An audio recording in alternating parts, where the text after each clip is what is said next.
The teasers dropped, the fandom went silent. In an instant, the entire K-pop world was turned upside down. I mean, we are talking about a headline that literally broke the internet. He was innocent all along. The truth about Kim Soo-hyun and Kim Sae-ron. Yeah, welcome to StarScope K-Report.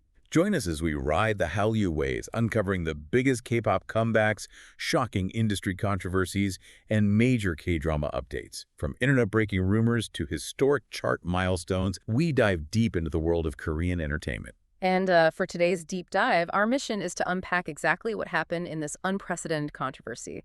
We are exploring the terrifying role of AI deepfakes in modern celebrity scandals and really examining how the entertainment industry's strict contracts can just ruin a life before the truth is even known. Right, and we've got a massive stack of sources for this one.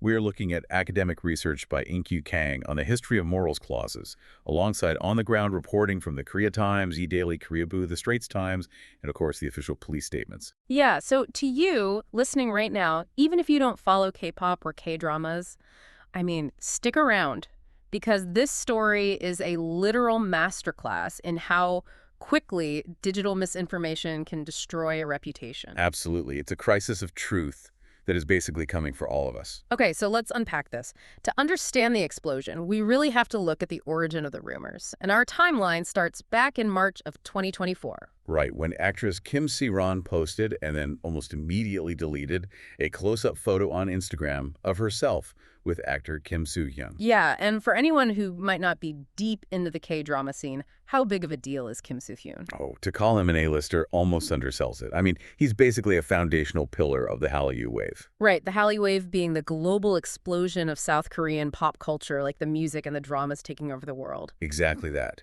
He is carrying a multi-billion-dollar export industry on his back. He is the romantic lead in massive global hits like Queen of Tears and My Love from the Star.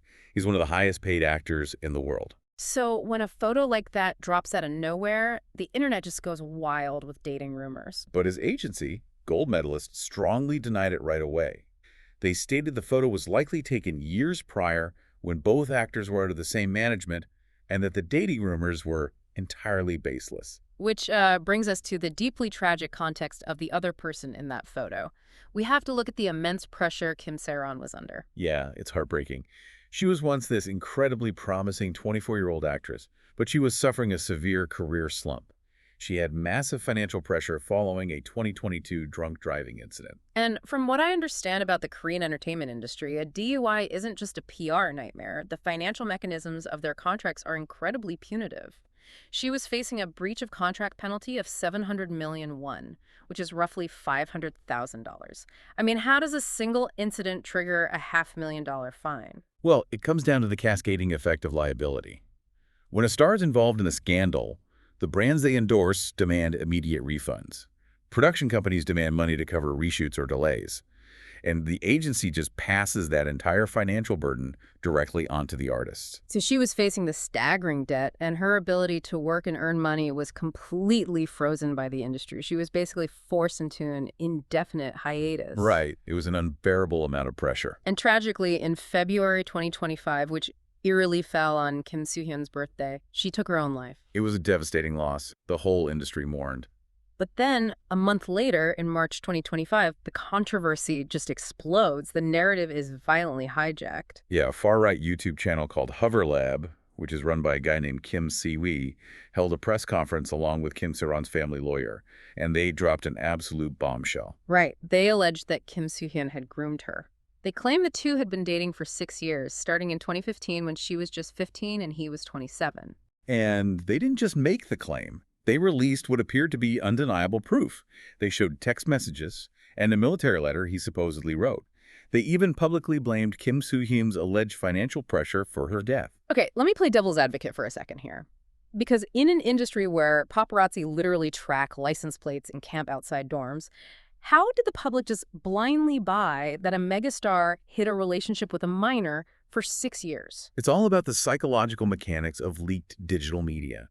When netizens are shown private texts and voice memos, it just bypasses their critical thinking. It feels authentic because it feels illicit, you know. Hover Lab essentially hacked the public's trust. And the reaction was a global firestorm. Within hours, the story went viral internationally. Netizens expressed utter disgust, and his meticulously built reputation was just destroyed overnight. Yeah, his agency fought back. They held a press conference to state that they only dated starting in 2019 when she was a legal adult, and they strongly denied pressuring her for money. But the damage was done. The court of public opinion had already delivered its verdict. But wait till you hear what netizens uncovered next, because the truth is actually way more terrifying than anyone thought. Oh, definitely. And if you love staying updated on your favorites, make sure you're subscribed to StarScope K-Report. We've got even bigger scoops ahead. Okay, here's where it gets really interesting. Fast forward to May 2026. The Seoul Gangnam Police Station makes a massive announcement. They announced that the evidence against Kim Soo-hyun was entirely falsified, all of it. The weaponization of AI. The police found that the YouTuber, Kim Sae-ron, used image editing and, terrifyingly, an AI-generated voice clone of the late Kim Sae-ron to fabricate the evidence. Just to generate views for his channel. Yeah. He literally faked a dead woman's voice. I really want to dig into this because when people hear AI deepfake, they picture a massive Hollywood studio, right? How is a YouTuber faking a voice so convincingly that it fools her own fans? That is the terrifying part.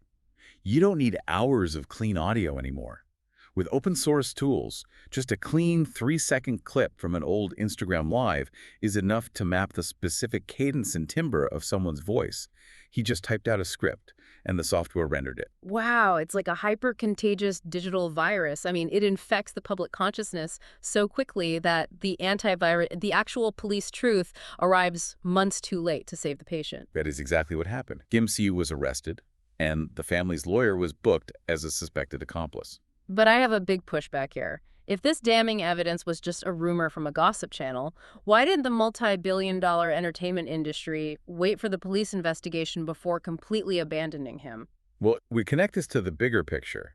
We have to look at Inkyu Kang's academic research on morals clauses. The industry didn't wait because these contracts are specifically designed so they never have to wait. Right, the mere accusation triggers the clauses.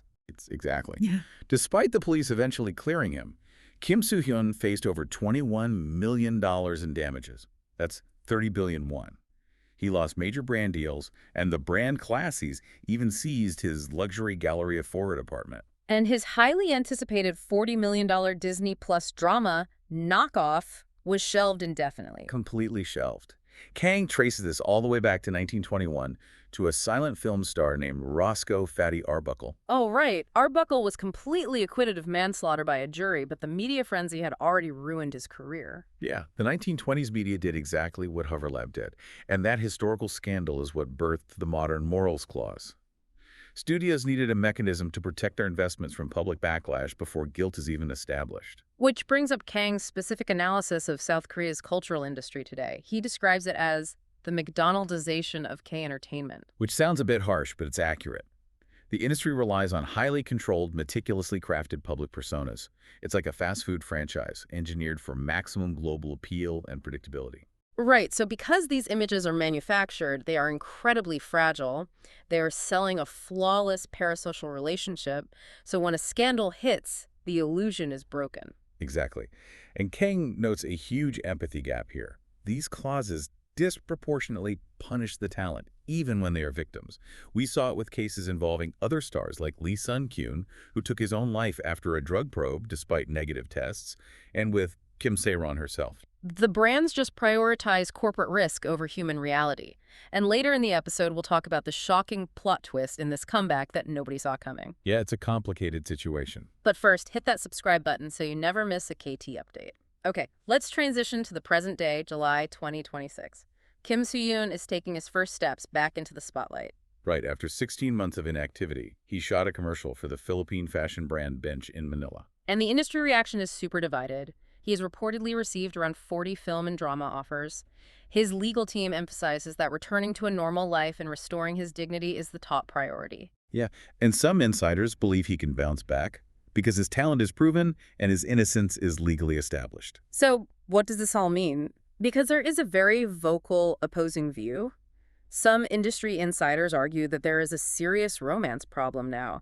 Despite being the victim of a deepfake, the intense exposure of his private life has permanently tarnished his image. Yeah, there is serious doubt about whether audiences will ever be able to accept him in a romantic lead role again. Right, because Disney Plus is still keeping knockoff on indefinite hold.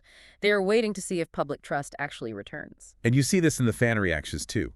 International fans are highly supportive, but if you look at the comment sections, domestic K-nets point out that the Philippines has a reputation for welcoming canceled Korean stars. The shadow of the horrific, though completely fake, allegations still lingers. People just can't unfeel the disgust they felt when they thought it was real. No, they can't. A lie travels so much faster than the truth. It really has been a staggering journey to unpack today.